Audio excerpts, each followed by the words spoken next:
Praise Him, Reverend Dr. Catherine Weathers from Moments of Miracles Mom. And again, we are a part of the Pastor Catherine Weathers Show. And I just want to say, welcome to each and every one of you. Today, we're discussing something that I know is important: how to be happy with yourself. What is Singles Awareness Day? SAD. Singles Awareness Day is a holiday celebrated by single people.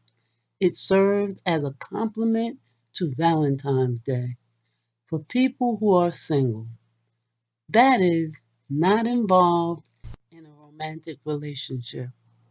Some people who observe SAD do so out of spite for Valentine's Day as a hallmark.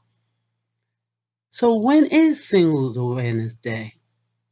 Single Awareness or Appreciation Day, SAD, is a humorous holiday celebrated on February 14th, although some prefer to celebrate it on the 15th.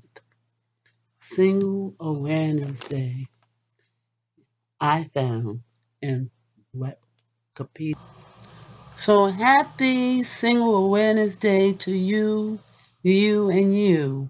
And please, by all means, enjoy yourself. Get up, get out, and do something fun. And I say that because there's many people who are single that want to be in a relationship, but they're not prepared to be in a relationship. They have to learn who they are. They have to learn how to like themselves first before they can get in a relationship with somebody else. They have to learn how to appreciate that special person that they want in their lives. And that, my brothers and sisters, entails a great deal of being unselfish, trying to find out more about that person than you want to talk about yourself. What makes them tick it? Do you like them? Really? Building a friendship, being able to talk about finances, ups and downs, your good sides, your bad sides, all that encompasses who you are as a person. And when we're talking about love, a person has to love you for who you are. It's not about hiding who you are and then later on down the line when you get married, all of a sudden the monster comes out of the closet and the person's like, I can't deal with you. So, my advice is be yourself. Learn how to be happy. Learn who you are because no one else can make you happy but you. And that's what we're talking about today: being happy, making ourselves happy. Do you want to be happy with who you are? Learn to be kind to yourself. In our not too distant past, humans were mostly focused on survival, worrying about things like whether you have something to eat when you were hungry or a safe place to sleep when you were tired. Where more important things pondering the idea of happiness. And this is also part of Maslow hierarchy of needs, that triangle that I always end up sharing with you, my one favorite, because the very basic need is the need for safety and security. Amen. Maslow hierarchy of needs. This theory belongs to Abraham Harold Maslow. April 1st, 1908 to June 8, 1970. He was a psychologist who studied positive human qualities in the lives of exemplary people. In 1954, Abraham Maslow created the hierarchy of human needs and expressed his theory in his book, Motivation and Personality. And today we're still talking about this man's hierarchy of needs. It's discussing self actualization, a person's motivation to reach his or her full potential as shown in Maslow's hierarchy of needs right here. A person's basic need must be met before self actualization can be achieved. The first need is psychological: breathing, food, water, sex, sleep, homeostasis, excretion. These are our general basic needs: food, clothing, and shelter. What are we going to eat? And how are we going to go to the bathroom? Basically, is what that need is about. The second level of needs is safety, security of our body, of employment, of resources, of morality, of the family, of health, of property. We need to feel safe. Even homeless people must feel safe when they sleep out in the streets at night. The third level is love and belonging, friendship, family, sexual intimacy. The fourth level, esteem, self esteem, confidence, achievement, respect of others, and respect by others. And when you find people disrespecting you, it's because they have been disrespected. The last and fifth level is self actualization, is what I'm striving for on a daily basis. Morality, creativity, spontaneity, problem solving, lack of prejudice, acceptance of facts. And that is Maslow's hierarchy of needs to help each one of us become a better person. And that also goes with making sure we are happy with ourselves first. And I think we get it kind of backwards. We get in a relationship trying to make other people happy, and then we end up being unhappy. First, you got to know what makes you tick. Amen.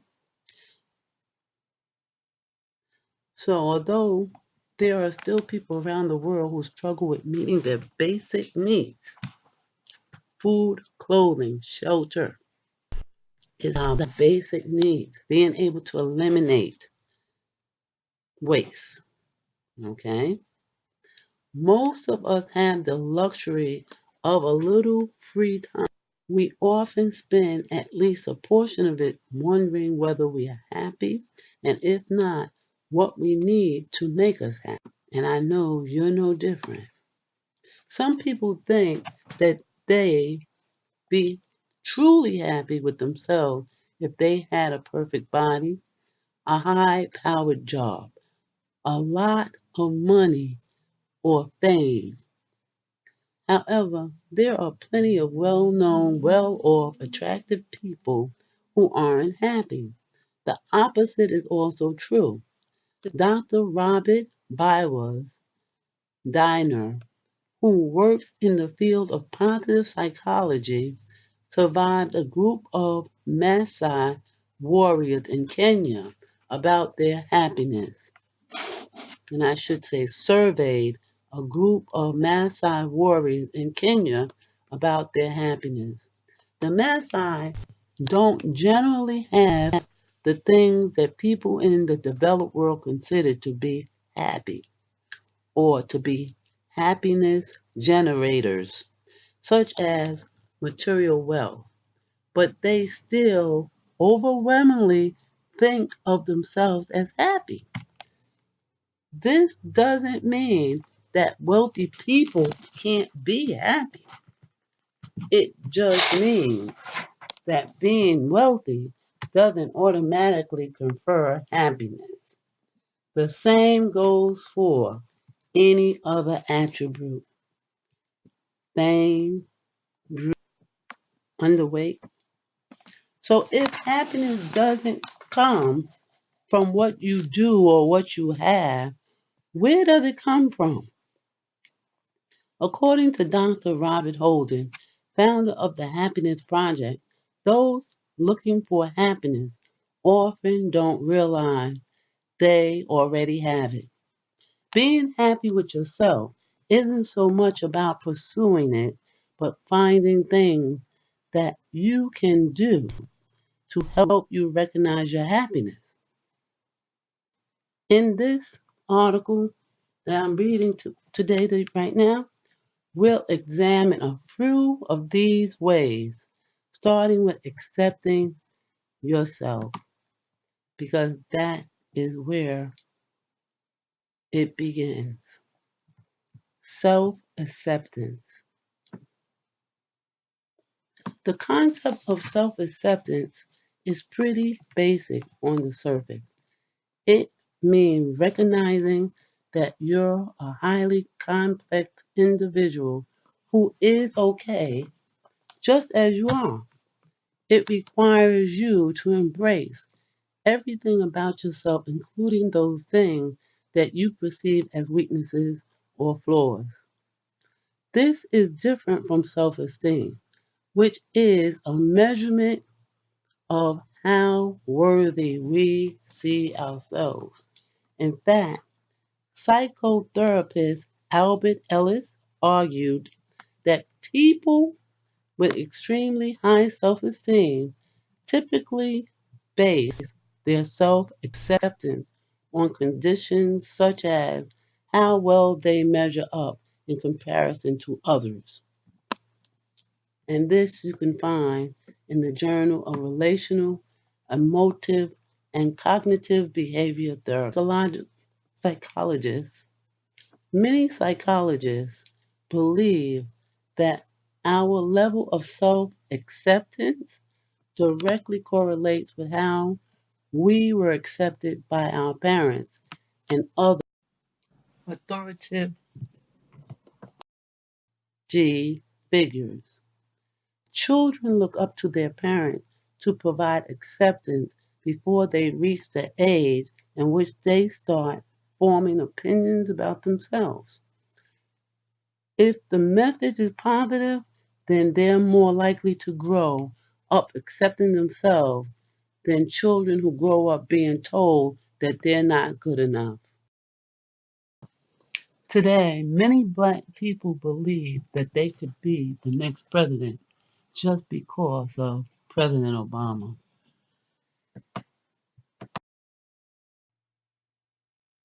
According to Dr. Leon Seltzer, if deep within us we're ever to feel as our normal state of being happy and fulfilled, we must first rise to the challenge of complete, unqualified self acceptance. Seltzer called it a challenge for a reason.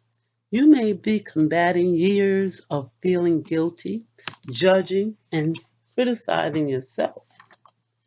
We often treat others better than we treat ourselves. Think about directing that compassion and caring towards yourself. Failing at something doesn't make you a failure as a person. Accept that you're doing the best that you can right now. Some people think that self acceptance means ceasing to strive for personal growth, but the two concepts aren't incompatible at all. There's nothing wrong with wanting to learn and become a better person, but self acceptance is about living in the present, not the past or the future. Speaking of personal growth, next we'll look at another important key in being happy with yourself: setting attainable goals. That's right. Make attainable goals for yourself in order to be successful. Working towards goals can give you a sense of purpose, and reaching them boosts your self confidence. However, there is one major mistake that many people make: setting unrealistic goals that you can't possibly attain.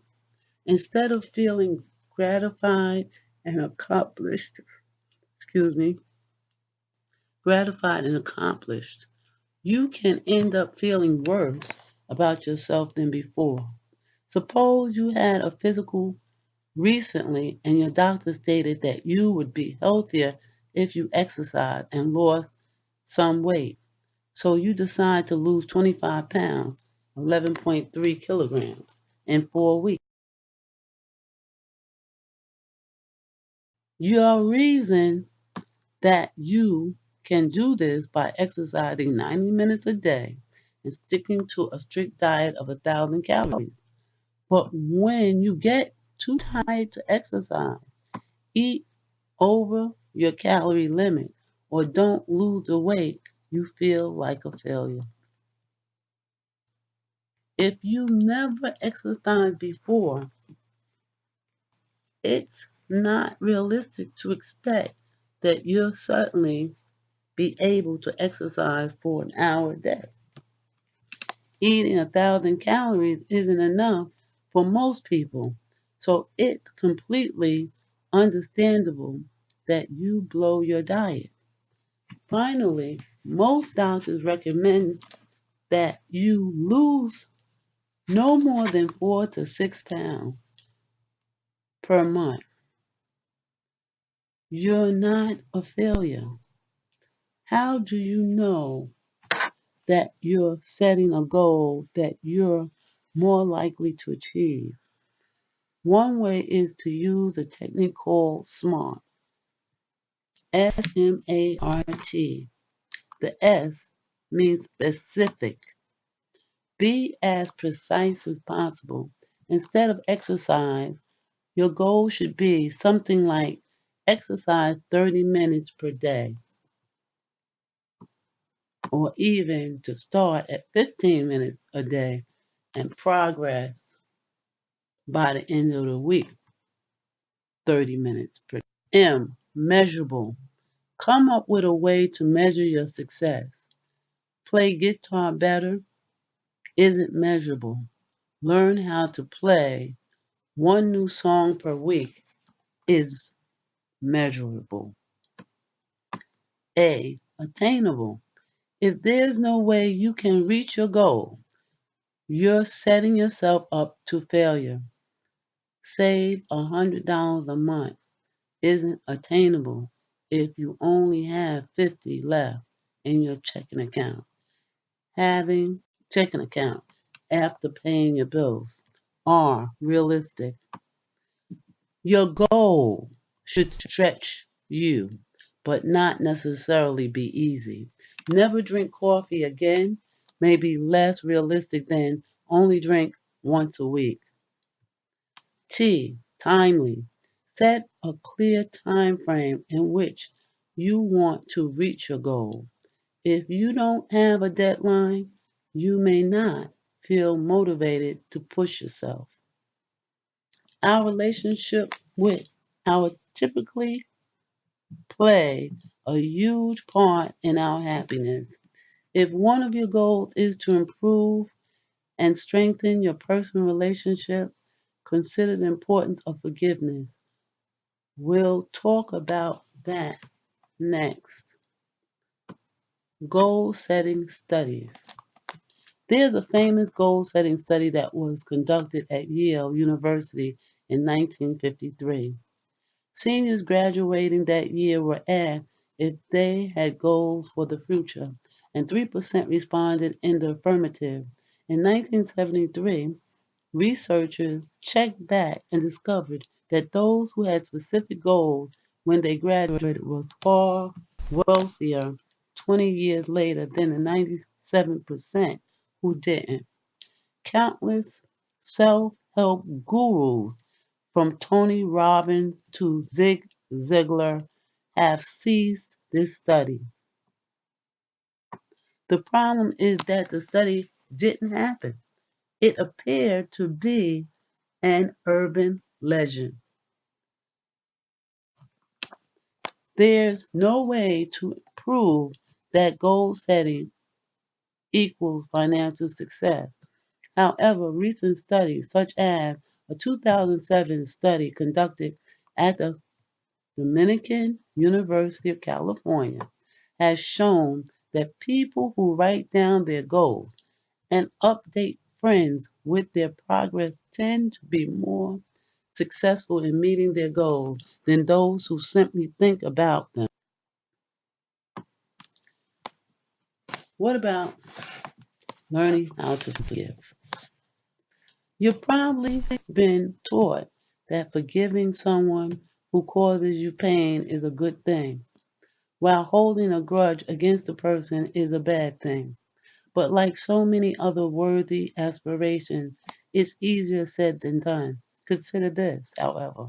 Holding a grudge doesn't only stand in the way of your overall happiness, it can also threaten your good health. You become bitter, envious, and sick. When we hold grudges against other people, we harbor feelings of resentment, hostility, and anger.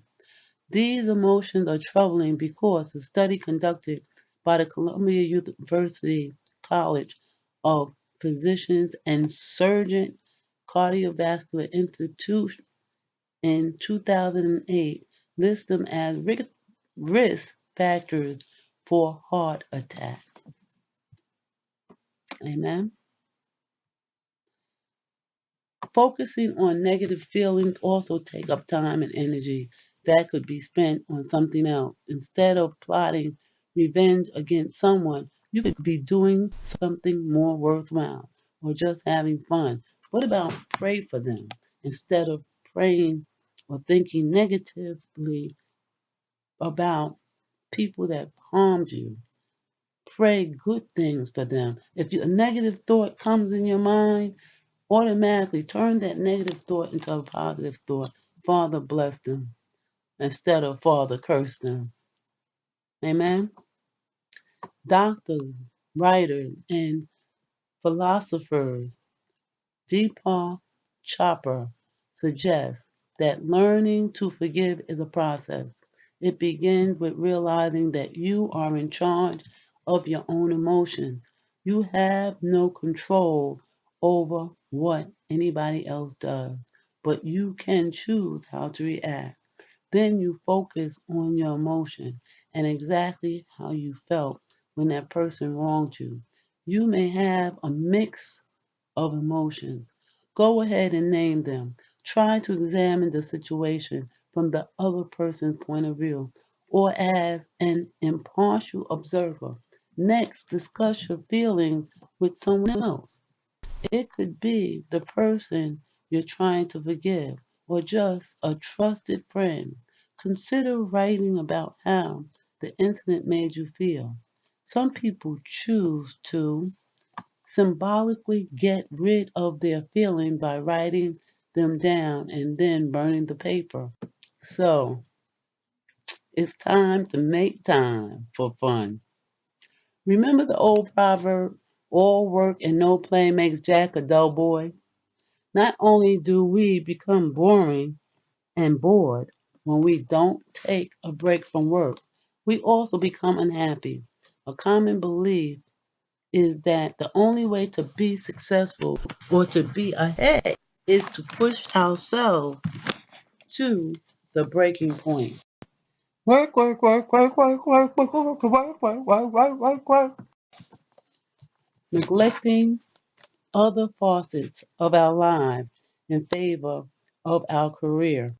While working hard is admirable, few people at the end of their lives wish that they put in longer hours at the office. Instead, they wish that they spent more time with their friends and family, engaging in activities that made them happy. Even the most rewarding job can cause burnout. So making time for fun is essential to happiness. Time always. Time away can even give you a fresh perspective at work. Making time for fun might mean refusing to take on something new or asking for help with an overwhelming project. If you're still having trouble fitting in your fun time, schedule it. If it's on your calendar, you're most likely to treat it with just as much importance as you do meetings and appointments. A 10-minute walk, a comedy special on TV, or a few minutes at a funny website all count, not to mention devoting time to a favorite sport, hobby, or interest. Of course, we're also talking about taking personal days and actually relaxing instead of using them to run errands, getting well because you're sick, and planning vacations. Think about what you want to do more than anything else when you were a child. Play. Children throw themselves into their play without thinking much about whether they're doing it right or what others may think because it makes them feel happy. It doesn't matter if you feel silly doing activities like hula hooping, jumping, or trampoline, or coloring with crayon. The important thing is that it's fun and it relieves stress. It's hard to be anything but happy when you're having fun. Want more on happiness? I want you to go to a link, How to Stuff Work article. Okay? Look on the internet and find that link. Well, come on and get happy. The author who wrote that song, Come On and Get Happy, did not realize that that song was going to go viral and make him rich and famous. And by the end, even he was sick and tired of his own song. Many people got sick and tired, but many people would never get tired of that song because listening to the song did exactly that. It made them happy. According to a study published in 2009 in the Journal of Legal Studies as a whole, we're no happier now than we were 30 years ago. However, the happiness gap, the difference between the happy and the unhappy, has generally narrowed, even as gaps in things like free time and income has widened. From the Journal of Legal Studies is this resource coming from. Lot more information will be coming up. Why don't we talk about, are men or women happier, and 5 ways to remain upbeat in a down economy, and 10 tips from happy people. And we could discuss, can pets make you happy? But if you're a pet lover like I am, we already know that's a no-brainer. Pets do make us happy.